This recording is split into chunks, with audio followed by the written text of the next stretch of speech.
El trastorno bipolar y los trastornos relacionados están en el DSM-5 separados de los trastornos depresivos y situados en el capítulo dedicado al espectro de la esquizofrenia y otros trastornos psicóticos. Incluyen el trastorno bipolar 1, trastorno bipolar 2, trastorno ciclotímico, trastorno bipolar y relacionados inducidos por sustancias médicas y trastorno bipolar y trastorno relacionado no especificado. Los que veremos en este video es los criterios del trastorno bipolar 1. Representan la conceptualización moderna del clásico trastorno maníaco depresivo o psicosis afectiva que se describió en el siglo XIX, diferenciándose de la descripción clásica solo en que ni la psicosis ni la experiencia de un episodio depresivo mayor a lo largo de la vida son requisito. Criterios diagnósticos. Para un diagnóstico de trastorno bipolar 1 es necesario que se cumplan los criterios siguientes para un episodio maníaco. Antes o después del episodio maníaco puede haber existido episodios hipomaníacos o episodios de depresión mayor. ¿Qué es un episodio maníaco? Un periodo bien definido de estado de ánimo anormal y persistente, elevado, expansivo o irritable, y un aumento anormal y persistente de la actividad o la energía que dura como mínimo una semana y está presente la mayor parte del día, casi todos los días o cualquier duración si se necesita hospitalización. Durante el periodo de la alteración del estado de ánimo y aumento de la energía o la actividad existen 3 o más de los síntomas siguientes. 4 si el estado de ánimo es solo irritable, en un grado significativo y representa un cambio notorio del comportamiento habitual. 1. Aumento de la autoestima o sentimiento de grandeza. 2. Disminución de la necesidad de dormir, por ejemplo si se siente descansado después de solo 3 horas de sueño. Más hablador de lo habitual, fuga de ideas o experiencia subjetiva de que los pensamientos van a gran velocidad. Facilidad de distracción, es decir, la atención cambia demasiado fácilmente a estímulos externos poco importantes o irrelevantes. Aumento de la actividad dirigida a un objeto social en el trabajo, en la escuela o sexual, o agitación psicomotora, es decir, actividad sin ningún propósito no dirigida a un objetivo, y participación excesiva en actividades que tienen muchas posibilidades de consecuencias dolorosas. Por ejemplo, dedicarse de forma desenfrenada a compras, juergas, indiscreciones sexuales o inversiones de dinero imprudentes. La alteración del estado del ánimo es suficientemente grave para causar un deterioro importante en el funcionamiento social o laboral, para necesitar hospitalización con el fin de evitar el daño a sí mismo o a otros. Características psicóticas.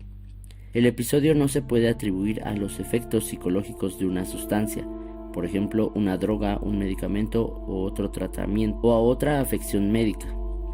Nota: un episodio maníaco completo que se aparece durante el tratamiento antidepresivo, por ejemplo, del efecto fisiológico de ese tratamiento, es prueba suficiente de un episodio maníaco y, en consecuencia, un diagnóstico del trastorno bipolar 1.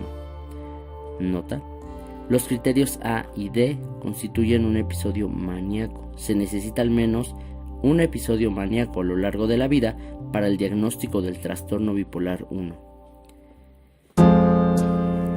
Episodio hipomaníaco. Un periodo bien definido de estado de ánimo anormal y persistente, elevado, expansivo o irritable, y un aumento anormal y persistente de la actividad o la energía que dura como mínimo 4 días consecutivos y está presente la mayor parte del día, casi todos los días. B. Durante el periodo de alteración del estado de ánimo y aumento de la energía y actividad han persistido 3 o más de los síntomas siguientes. 4 si el estado de ánimo es solo irritable.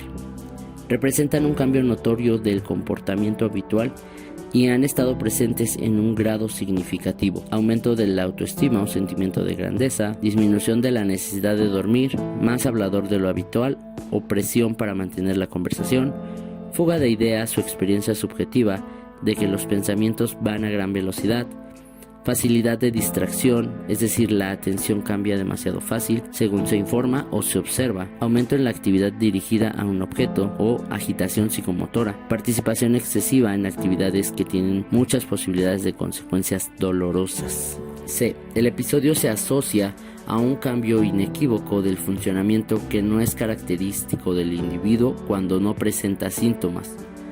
D. La alteración del estado de ánimo y el cambio del funcionamiento son observables por partes de otras personas. E. El episodio no es suficientemente grave para causar una alteración importante del funcionamiento social o laboral o necesitar hospitalización. Si existen características psicóticas, el episodio es, por definición, maníaco. El episodio no se puede atribuir a los efectos fisiológicos de una sustancia. Nota: un episodio hipomaníaco completo que aparece durante el tratamiento antidepresivo, pero persiste en un grado totalmente sindrómico, más allá del efecto fisiológico de este tratamiento, es prueba suficiente de un episodio hipomaníaco. Sin embargo, se recomienda precaución porque uno o dos síntomas, particularmente el aumento de la irritabilidad, nerviosismo o agitación después del uso de antidepresivos, no se consideran suficientes para el diagnóstico de un episodio hipomaníaco, ni indican necesariamente una diatesis bipolar. Nota: los criterios A y F constituyen un episodio hipomaníaco. Los episodios hipomaníacos son frecuentes en el trastorno bipolar 1, pero no son necesarios para el diagnóstico del trastorno bipolar 1. Episodio de depresión mayor. A. 5 o más de los síntomas siguientes han estado presentes durante el mismo periodo de 2 semanas y representan un cambio del funcionamiento anterior. Al menos uno de los síntomas es 1. Estado de ánimo deprimido, o 2. Pérdida de interés o de placer. Nota: no incluyen síntomas que se pueden atribuir claramente a otra afección médica. Estado de ánimo deprimido la mayor parte del día, casi todos los días, según se desprende la información subjetiva. Se siente triste, vacío o sin esperanza, o de la observación de otras personas. En niños y adolescentes, el estado de ánimo puede ser irritable. Disminución importante del interés o el placer por todas o casi todas las actividades, la mayor parte del día, casi todos los días. Pérdida importante de peso sin hacer dieta o aumento de peso, o disminución o aumento del apetito casi todos los días. Insomnio o hipersomnia casi todos los días. Agitación o retraso psicomotor casi todos los días. Fatiga o pérdida de energía casi todos los días. Sentimiento de inutilidad o de culpabilidad excesiva o inapropiada. Esta puede llegar a ser delirante y no simplemente el autorreproche o culpa por estar enfermo. Disminución de la capacidad para pensar o concentrarse o tomar decisiones casi todos los días. Pensamientos de muerte recurrentes, no solo miedo a morir, ideas suicidas recurrentes sin un plan determinado, intento de suicidio o plan específico para llevarlo a cabo. B. Los síntomas causan malestar clínicamente significativo o deterioro en lo social, laboral u otras áreas importantes del funcionamiento. C. El episodio no se puede atribuir a los efectos fisiológicos de una sustancia o de otra afección médica. Nota: los criterios A y C constituyen un episodio de depresión mayor. Los episodios de depresión mayor son frecuentes en el trastorno bipolar 1, pero no son necesarios para el diagnóstico del trastorno bipolar 1. Las respuestas a una pérdida significativa, duelo, ruina económica, pérdidas debido a una catástrofe natural, una enfermedad o una discapacidad grave, pueden incluir el sentimiento de tristeza intensa, rumiación acerca de la pérdida, insomnio, falta del apetito y pérdida del peso descritos en el criterio A, que pueden simular un episodio depresivo, aunque estos síntomas pueden ser comprensibles o considerarse apropiados a la pérdida. También se debería considerar atentamente la presencia de un episodio de depresión mayor, además de la respuesta normal a una pérdida significativa.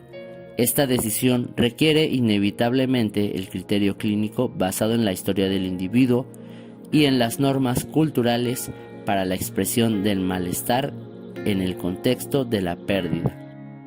Trastorno bipolar 1. Se han cumplido los criterios, al menos para un episodio maníaco. La aparición del episodio maníaco y de depresión mayor no se explica mejor por un trastorno esquizoafectivo, esquizofrenia, o un trastorno esquizofreniforme, un trastorno delirante o un trastorno del espectro de la esquizofrenia y otros trastornos psicóticos especificados o no especificados. Vaya que son bastantes síntomas. Ahora veamos un testimonio de una persona con este trastorno. Esto fue redactado el 3 de septiembre de 2009. Me llamo Beatriz Sancho y padezco un trastorno bipolar desde hace 8 años.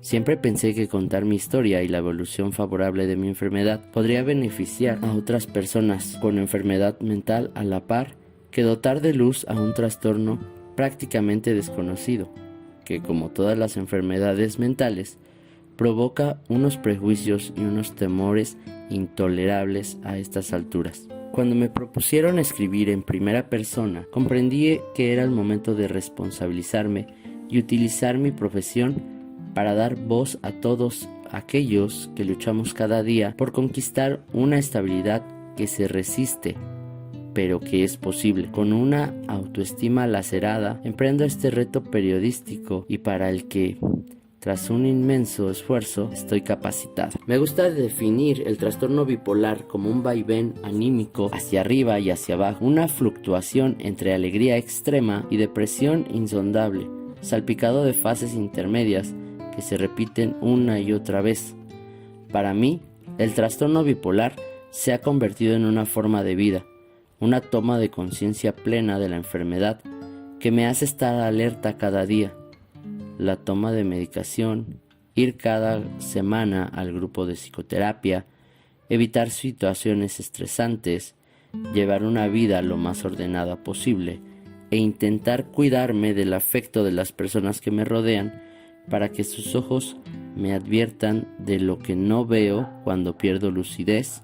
Julia, mi madre, comenta: la primera vez que escuchamos el término trastorno bipolar fue el día en que se lo diagnosticaron a mi hija a los 26 años. En esos momentos, Beatriz, siempre ávida en investigar sobre todo lo que desconoce, no pudo ayudarme en la búsqueda de información sobre la enfermedad.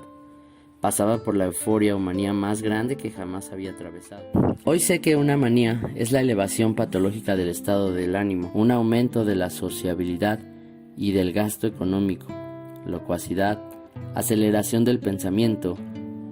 Dependiendo de la persona afectada, también imaginan proyectos grandiosos y o absurdos, e incluso presentan delirios y alucinaciones. Actualmente, la información sobre el trastorno es más accesible, pero nos habría venido muy bien cualquier dato sobre la enfermedad por aquel entonces, especialmente a mi madre, que andaba desesperada intentando comprender qué patología era aquella que me afectaba, cómo atajarla, cómo restablecer la estabilidad a la única hija que le quedaba, después de haber perdido a su primogénito 8 años antes. Así lo cuenta Julia. Encontrar información especializada para participar en tratamientos integrales, asistir a cursos y charlas o dar con una asociación adecuada de personas que estuvieran sufriendo nuestra misma situación era un desafío. Poco a poco conseguimos conocer la enfermedad. Los primeros 6 años de enfermedad fueron un continuo peregrinar. Pasé por 8 euforias y 2 depresiones. No conseguía concienciarme de que padecía una enfermedad crónica y de que tenía que hacer todo lo posible por evitar más episodios maníacos. De hecho, mi adhesión al tratamiento farmacológico dejaba mucho que desear y en innumerables ocasiones olvidaba tomarme las sales de litio prescritas, el estabilizador de ánimo necesario para impedir las sucesivas recaídas que sufrí durante 6 años. A eso añade a la vida completamente desordenada que llevaba y las pérdidas sociales y laborales que padecí. La última crisis eufórica me sobrevino hace 2 años y 4 meses, Marcó un antes y un después en el transcurso de la enfermedad. Supuso un punto de inflexión absoluto, que fue entonces cuando me responsabilicé de la ingestión puntual de litio y el neuroléptico que añadieron a mi tratamiento, que seguramente haya sido otro preventivo más, y comencé a tener plena conciencia de la enfermedad con la que he de convivir de por vida. La última manía me costó 2 semanas de internamiento en el centro de día del Hospital Gregorio Marañón para recuperarme. Sin embargo, aún estaría unos meses en casa con fuerte tratamiento farmacológico que afectaba mi psicomotricidad y me adormecía la mayoría del tiempo.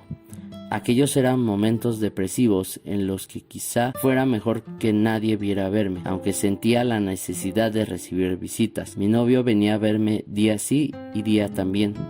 Él y mis padres fueron los únicos que me acompañaron en uno de los peores trances de mi vida. 6 largos años de pérdidas me han enseñado a valorar lo que tengo. 2 años y 4 meses de estabilidad, un trabajo en el que me siento protegida y valorada, un esposo maravilloso, unos padres con los que puedo contar en todo momento, nuevos amigos y una autoestima que se va sanando con mucho esfuerzo. Cada día doy gracias por lo que tengo, pero vivo siempre con el temor de que en algún momento tendré que lidiar con una nueva euforia. Hasta aquí este video, esperando que haya sido de tu agrado. En este testimonio, ¿lograste identificar alguno de los síntomas citados anteriormente? Déjamelo en los comentarios. Si te gustaría conocer más acerca de otros trastornos, te recomiendo este video.